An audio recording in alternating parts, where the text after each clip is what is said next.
Hello, friends from across the nation and around the world. I'm Martin, and you are listening to Dad's Bedtime Stories.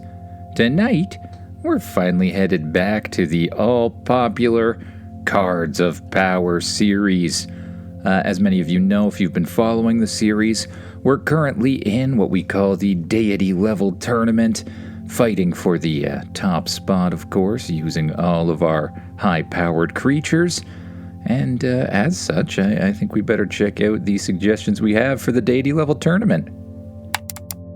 Hi, I'm Ryan, and I have an idea for the Cards of Power Deity level tournament. So you and Magnus go and face Ryan in the tournament, and Ryan has an elemental panda, and you fight the panda, and it's really close, but you slightly end up winning. Thanks, I love your podcast. Thanks for the suggestion, Ryan, and thank you for listening. I think we will put that in this episode, but as most of you know, we actually need 2 different creatures, at least, at minimum, to be in the Deity level tournament. So I went through my other suggestions, and I found a related one, mostly because I figure Ryan could maybe be like an elemental animal specialist. So let's check out this other one. Hi, my name is Mary from Australia. I want a suggestion for the Cards of Power series where you have an elemental guinea pig which can shoot flames and all the different elements out of its mouth, and it wins. Also, it's very little and still wins, and its name is also Pumpkin. All right, Melly, I love that. A little guinea pig with some serious powers named Pumpkin. Now, if you like the podcast, don't forget to rate it and review it wherever it is you're listening. If you want ad-free episodes, you can always join us on Patreon for as little as $1 a month, by the way, because I think those should be pretty accessible to everyone. And if you really like Cards of Power, guess what? We are coming out with a Cards of Power game. A card game, to be exact. I'm not sure on the exact release date, but I will keep you all up to date, so that's just something to look forward to if that's something you would be interested in. Now it's time to close your eyes, get as comfy as you can in that bed, and imagine yourself doing what the kid in the story does. You wake up inside your, alien hotel room on the combat planet that you've been hanging out on for the Deity level tournament. You wake up Magnus and head down the elevator for some breakfast. After eating, you go over to one of the many computers and check out today's schedule to see if you have a, match planned.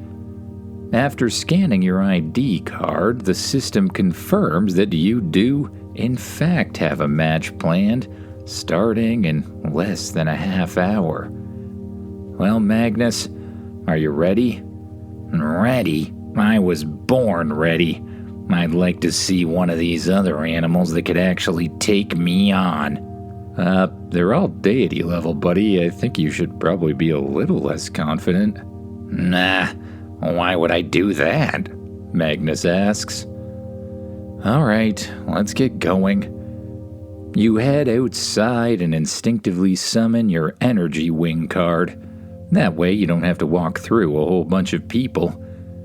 You float up over the crowd as Magnus flaps behind you and come in for a gentle landing outside the arena that you were meant to report to.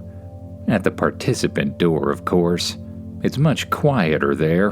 One security guard allows you inside, and you head up to the desk to register. ID card, please, the woman at the counter asks. You present your ID card. Very good. You will be heading to the main arena. Do you know the way? Yeah, I've been there once before. Just point me in the right direction. She points down the hall to the change rooms. You head over, open up the door, And you and Magnus sit down inside the change room, waiting to be called out into the arena. While you're waiting, you hear all sorts of strange noises, blasts, and, well, all kinds of destruction, likely from the match before you. Then, everything goes silent, followed by an enormous cheering crowd. After a little while, the door to the change room opens and another card holder walks through, looking like he's just been defeated. "Good luck," he says as he walks straight through the change room and out the door. "Thanks," you say. "Are you okay?" "I'll be fine. I'm only emotionally damaged." The door closes and you and Magnus continue to wait. After the staff have had enough time to reset things, the door opens up, which is your cue to step outside into the gigantic arena. You enter, and immediately the crowd cheers for you from all different directions. They seem to know who you are now. Maybe some of them watched your last battle or something. You lift your hand into the air and wave hello to everyone as you walk over to your protective battle circle. On the other side of the arena, another kid is doing the same. "Ladies and gentlemen, friends from across the universe and around the world, welcome to another exciting deity-level battle. Today, we have two very exciting opponents." The announcer goes on to announce your name, who you are, that you're from Earth, and that you're known mostly for your very powerful dragon, Magnus. And on the other side of the arena, we have Ryan. Ryan comes to us all the way from Alpha Centauri, and he's known for being an elemental specialist. Word has it that all of his main cards know all of the different elements. What a match this will be, folks! The crowd cheers again. Then the referee cuts in, standing on his little floating platform with the force field around it. "All right, just want to remind everyone of the rules here. This is a battle until the first person knocks out two of the other person's creatures. Now, of course, if one of your cards has not been knocked out, you can carry it forward to the next opponent, or you can choose to switch anyways. One card at a time, everyone, and as I said, first one to knock out two of the other opponent's cards wins. Now, it's time to choose your first card." You look over at Magnus and nod as the protective force field shoots up around you. Magnus immediately starts to glow, and of course grow, larger and larger and larger, until he's reached his deity-level form, a gigantic black dragon with veins of pure white sunlight energy. He lets out a roar and blasts a plume of fire up towards the ceiling of the arena. The crowd cheers. Kinda looks like he's putting on a show for them. On the other side, Ryan's card core starts to glow. A stream of light shoots out of it and forms itself into a panda. A pretty big panda, but, well, it just looks like a normal panda at first. "Are you kidding me? I can take on a panda in my sleep."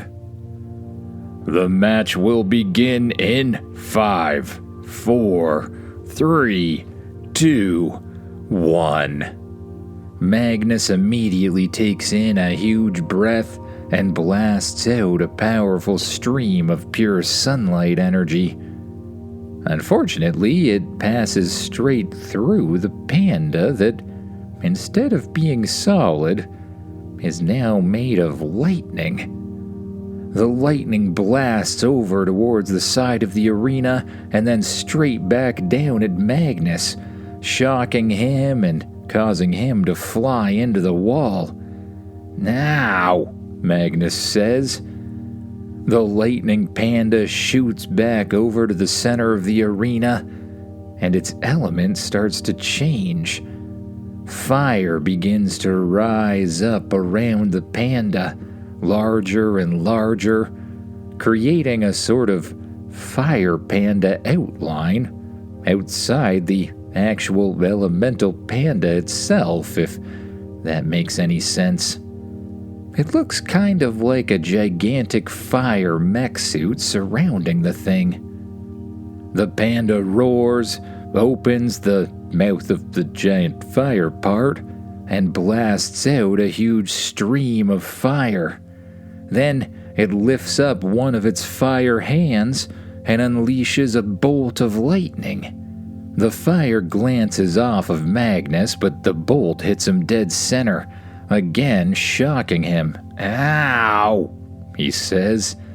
That's it. Magnus starts to light up. He begins to glow brighter and brighter and brighter until it looks like he's surrounded by a miniature sun of his own. The floor of the arena melts, as it often does, straight into lava, and Magnus dives inside.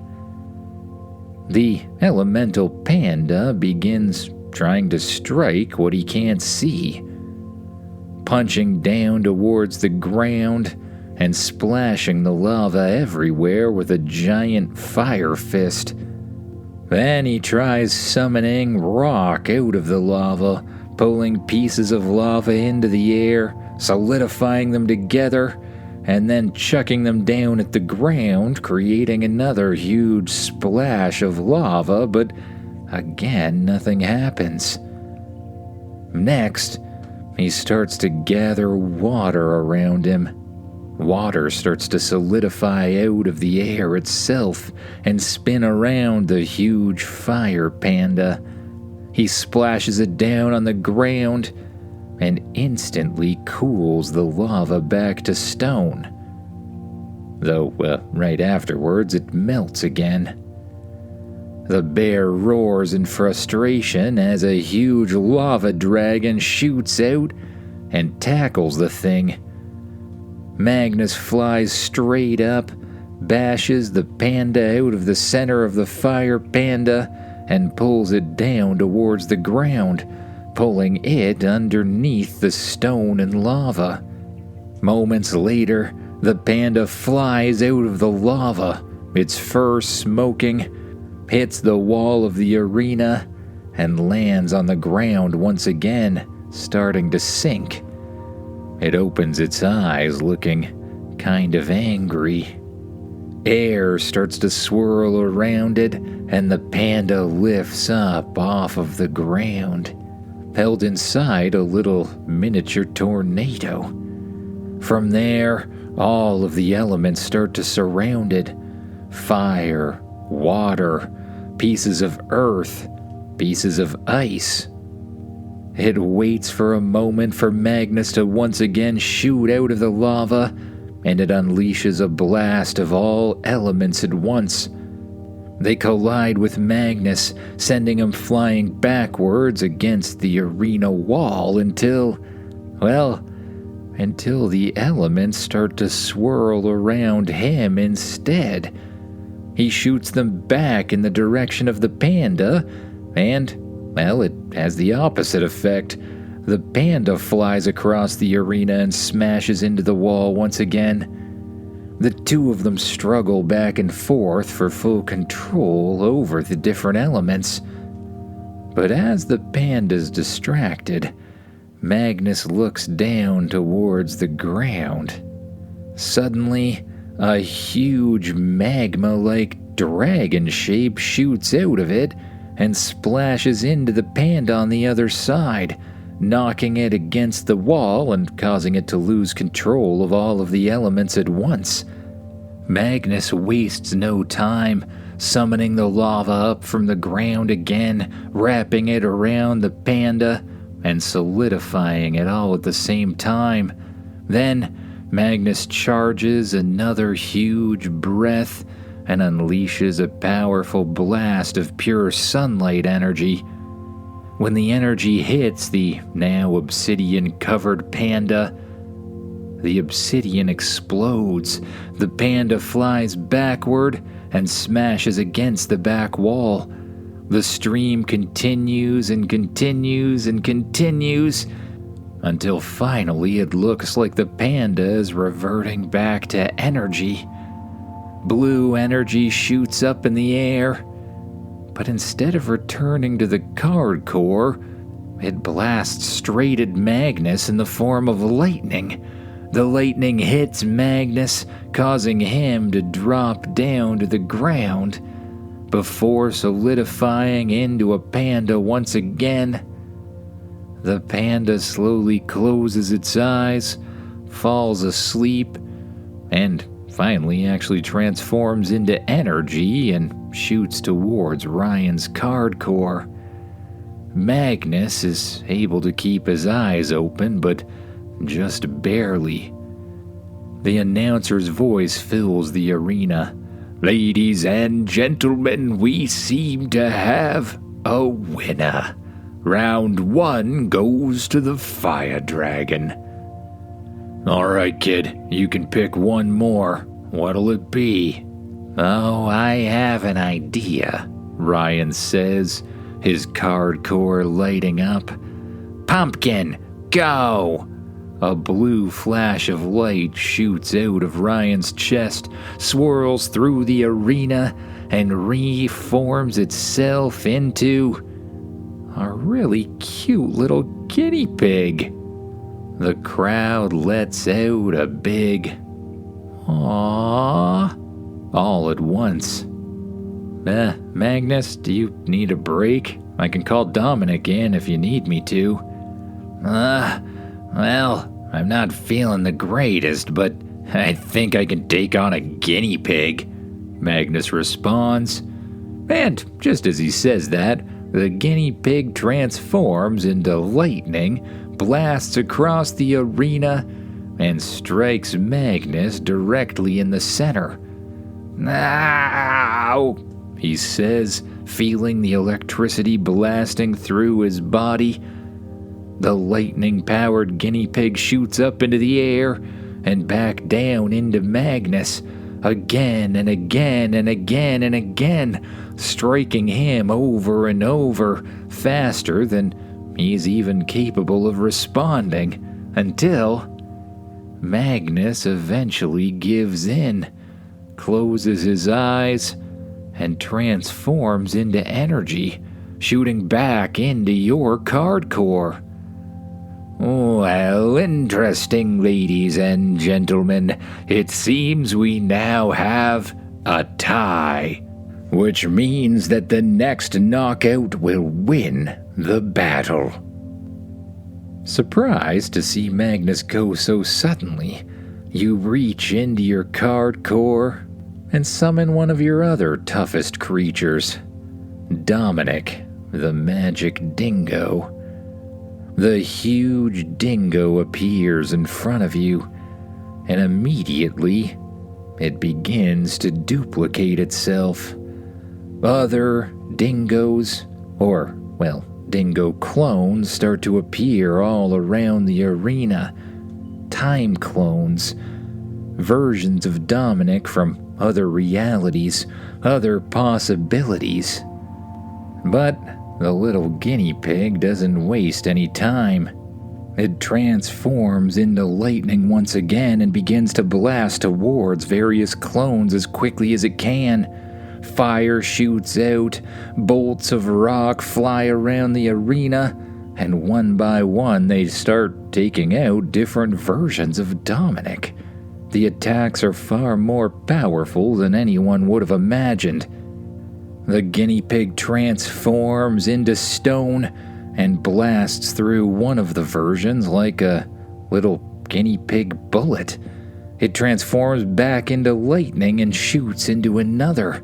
It gathers into a fireball and blasts through a third. It flies through the arena at a speed that's almost, well, invisible to the naked eye. But it's not invisible to Dominic. As he usually does, the true version of Dominic simply disappears, watching from the shadows. Then he increases his rate of existence, speeding himself up to give himself a much better view of what's happening.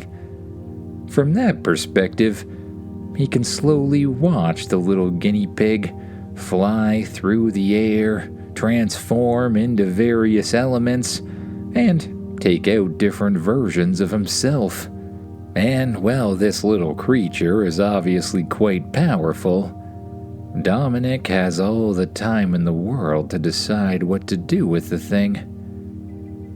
He lays down in the center of the arena, opens his mouth, and begins to, well, sing for lack of a better word. The sound spreads through the arena, and the other versions of him start to join in, filling the arena with a strange and incredibly relaxing sound, a sort of humming. Slowly, the little guinea pig starts to slow down. In between blasts, it stands and looks slightly disoriented or dizzy, as if it's gonna fall over. It shakes its head, transforms into lightning, and blasts at another one of the dingoes. But then, the sound starts to overtake it. It transforms into fire and blasts towards another, and Dominic sees his chance. At his increased rate of speed and, well, being completely invisible, Dominic, from his perspective, slowly walks towards the creature barreling through the air in the form of a fireball. He opens his mouth and snaps down on the thing. He reappears for others to see, the fireball stopping dead and transforming into energy before blasting back to Ryan's card core. Ladies and gentlemen, it seems we have a winner. You immediately reach into your card core once again, nod in thanks to Dominic the Dingo. The time clones disappear. Dominic himself transforms into energy and shoots back into your core. It's a good thing you captured that dingo. He's been nothing but useful in this tournament so far. The crowd cheers. The little force fields around you and Ryan disappear, and you both walk to the center to shake hands. Well, that was a good match, you say to Ryan. Yeah, same to you. I thought I had you there. I thought you might too, you respond. Then, the two of you wave to the crowd once again and head in opposite directions, back towards your own change rooms. You pass through the little change room, all by yourself now that Magnus has returned to energy and, well, will have to regenerate. You head out of the change room, wave hello to the person attending the desk, and out the competitor's door. Once again, to avoid the crowds, you reach into your card core, and this time, you summon your magic skateboard. It appears under your feet, allowing you to roll along the ground and straight up into the air. You blast up and around the arena once before heading straight back to your hotel room. You loop around your hotel room in a circle, catch your own balcony, and head straight for it. The skateboard disappears, you land on the balcony, and swipe your key card against the door. The door opens up, and you head inside. You laid down on one of the two super comfortable beds, which looks like it's been made newly and fresh for you while you were gone. You place your head on the pillow, pull the covers up to your chin, and slowly allow your muscles to relax. With each breath, you sink down a little bit deeper into the mattress. You let go of the tension in your arms, and your legs, and your shoulders, your neck, and even your face. And with each breath, you slowly drift off to thoughts of new dreams and new adventures to come. Good night, everyone.